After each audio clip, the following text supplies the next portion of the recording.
Alright, welcome back to the SuperCoach Enough channel.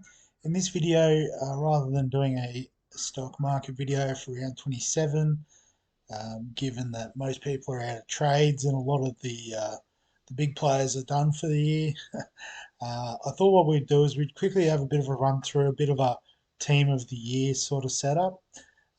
So, rewarding or sort of giving acknowledgement to those guys that have done well for us this season, either through, their points accumulation through the season or the amount of money that they've made us as cash cows. And, just generally the players that we've wanted to have in our super coach teams through the year.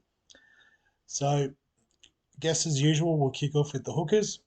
And so for the hookers, I've gone with Harry Grant and Cody Nikorima. So Harry Grant, as you can see, was far and away the best performing hooker for the year. 1,600 points, an average of 73 and a half. He's been a set and forget option all season. And Cody Nikorima, as you can see there, he started at about 286k. Played a few positions there for the Dolphins, but peaked at 620k. So that would have banked us about 340k across the season if we'd had him from the start. So far and away the best performing hooker in terms of cash generation. So he gets a shout in the Supercoach team of the season. In the front row, obviously we have four slots to fill. So the two guns, we're going with Adam Fanua-Blake and Payne Haas. So Adam Fanua-Blake, as you can see there, with 1,668 points at an average of 72 and a half. He's been amazing this year for the Warriors, scoring lots of tries, and obviously all the work rate as well. You don't get 72 and a half points for just scoring tries in the front row. And Payne Haas, his average was up there too, 73 and a half. Obviously missed a few games throughout the season with Origin and the like, but he's always been a consistent performer for the Broncos and features in the team of the year. With the front row forward cheapies, I'd shout out to Tom Gilbert. He started at under 500k, was averaging 59. Unfortunately, got himself injured around the first Origin game, so only played half the season. But if that had continued, he'd be well up in the conversation for the overall points. And Harry Edwards, he was probably our best cheapie option in the front row. Started at bottom dollar, 200k, peaked at 440k. So a tidy 240k profit from a front rower is something that we probably didn't expect at the start of the season. But if you did have him in the squad, you would have been cheering. So in the second row, I guess there was a couple of teams that stood out rather than players. So the first one was the Titans double up with Big Tino and Dave Fafita. So as you can see there, Tino 76.8 average, probably the best dual position front row, second row option. There was some good ones this year with Joey Tarpany, Tohu Harris, but Tino was well above him in terms of average.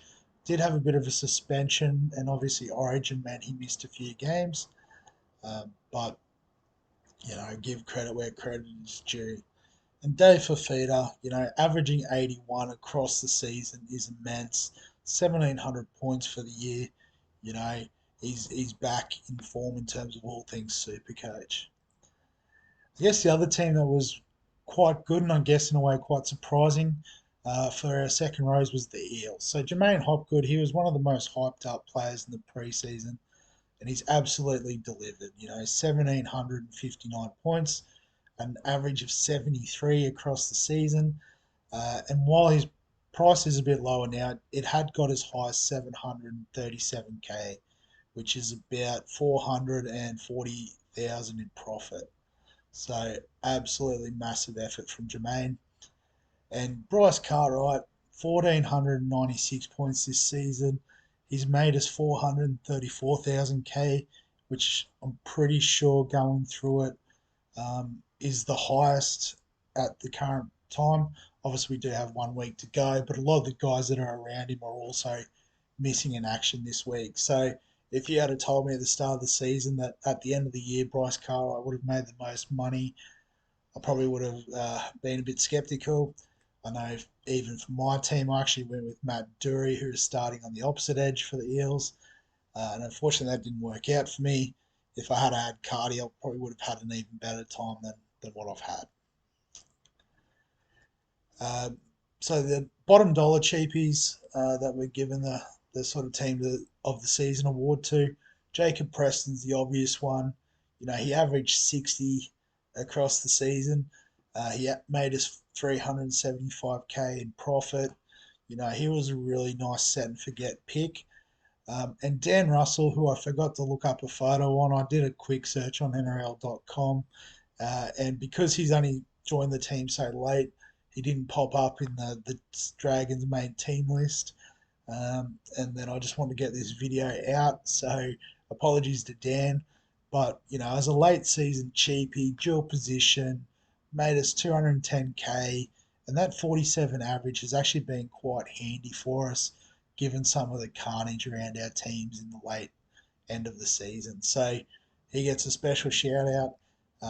Not even sure he was actually in the game at the start of the year, but if he was and you held him, you know, it would have been well worth it. So with our halfbacks, Nico Hines, most points, 17, or sorry, highest average, 87.7. You know, at one stage he was averaging 100 for the season. It was absolutely mental. And Sean Johnson actually ended up with a few more points than him. So 1788, an average of 77.7. And at his peak price, he actually made 430k in profit. So, you know, real nice value pick for us this season, where a lot of us were looking to start with the two big guns in Cleary and Hines.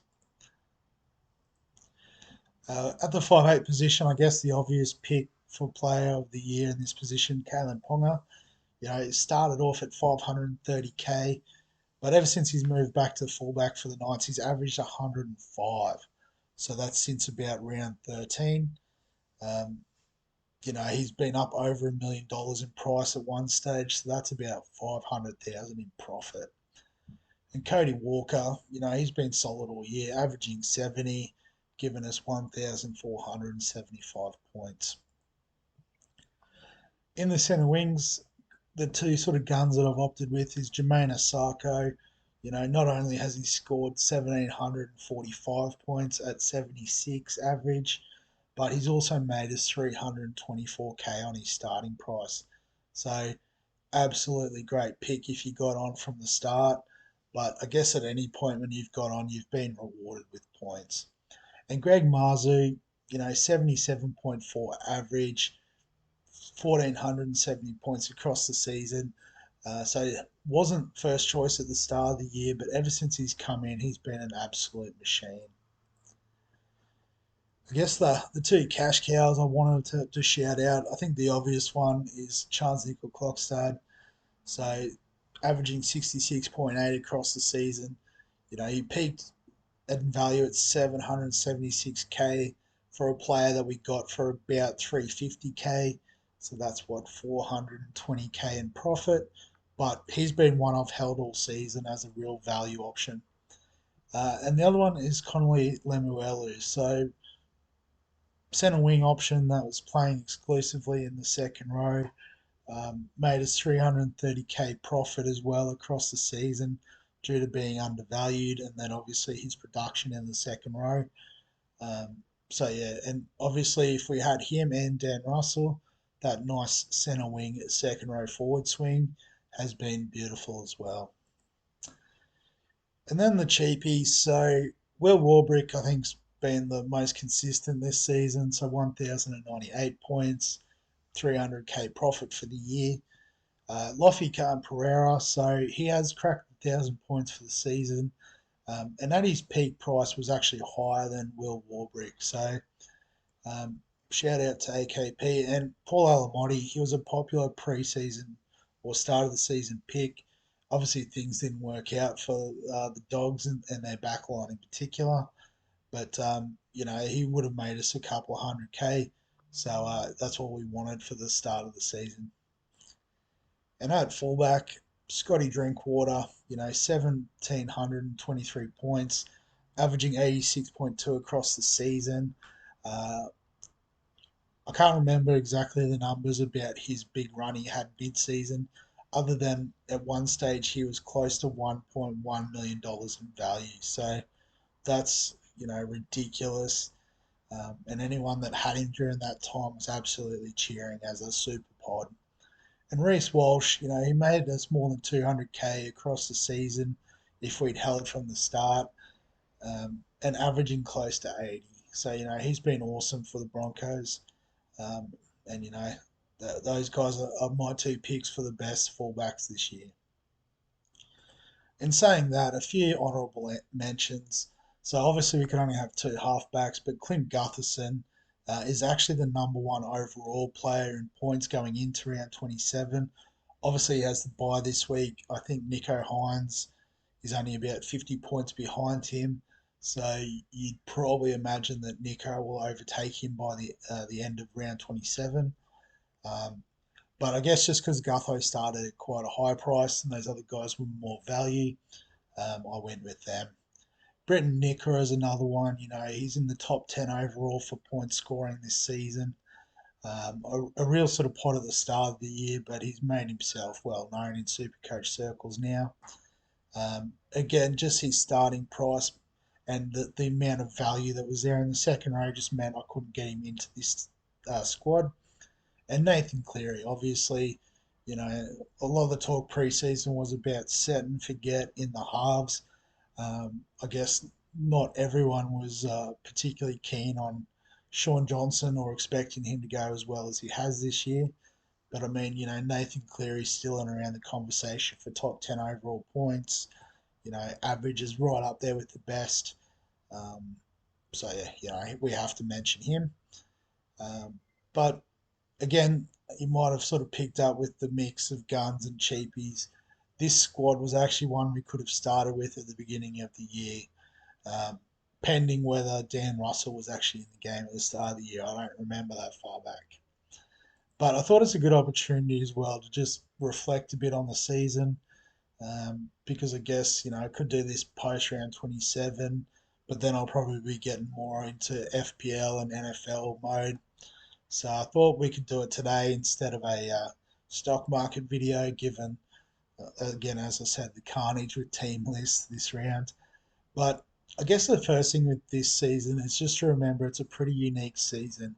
So the Dolphins have come in as the 17th team, which straight away gave opportunities to another 17 players every week to score a super coach points. And I think because of that, there was quite a lot of value, um, particularly, players like Jermaine Osako that, were on the fringes of the squad at Brisbane, those sorts of plays. Um, but understanding that value is still important.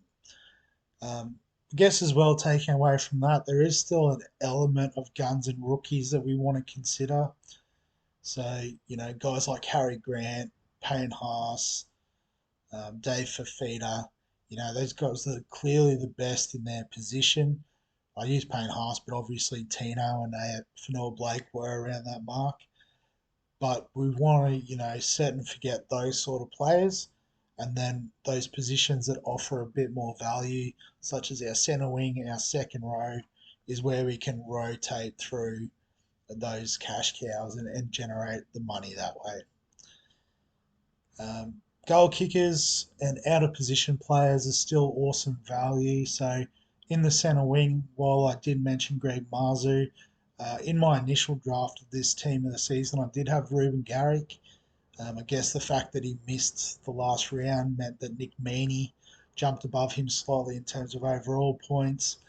But then also Greg Marzu, he had a bit more value and meant that I could, use some more money in the front row, I guess, to get Tom Gilbert in there and give him a shout out. So, those goal kicking fullbacks, playing in the centre wing. I've said it all through the season in the stock market video. They're always good value. Charles Nickel Clockstad playing fullback, available at centre wing, great value. Kalen Ponga, available at 5'8", but playing fullback, ridiculously good value. you know, those sort of plays, I guess, are the things that we should always be looking for. And also those fallen guns, so Kalen Ponga, Sean Johnson, you know, the players that we know what they're capable of. Potentially they are worth a punt. If we can get on them when they're on that rise, then it's happy days. So yeah, it's just a few things just to reflect on the season. The other one, and I wasn't sure if I was going to do a video on this or not, but since we're going, I might as well just discuss it now. But in terms of second rowers and centre wings, I guess the meta has sort of shifted towards the centre wings having that higher average, higher upside sort of game. So in the past, you really wanted to have that strong second row base, and then the centre wings you can get a lot of cheapies in there. And while there was a lot of cheapies there this season, when you look at the overall points and how they fell, it was actually pretty even between the second row and the centre wing. So I think, given we had looking at the team of the year, there was quite a few cheap options in the second row and the centre wing that did quite well for us. That's definitely the types of positions we can target for that value, I think, going forward. And then, in terms of which one do we upgrade first, I think you can just go one for one. If you can upgrade a second rower that's value, you do that. If it's a centre winger that's more value, you go that. You don't have to necessarily go one in front of the other. But yeah, well, I guess that's all I had for this video. The round 27 preview will come out tomorrow. It'll probably be just looking at the percentage selected of players not in the teams this week rather than the ones that are being selected, because there is quite a lot of carnage to dissect. Um, so, as always, if you've got any thoughts around this video or anyone else you think should have been in the SuperCoach Team of the Year, let me know in the comment section below. If you're enjoying the content, remember, like the video, subscribe to the channel. So getting dangerously close to 100 subscribers. So thanks to everyone who has subscribed. Uh, if you haven't, get on board, join the crew. And other than that, I'll see you in the next one.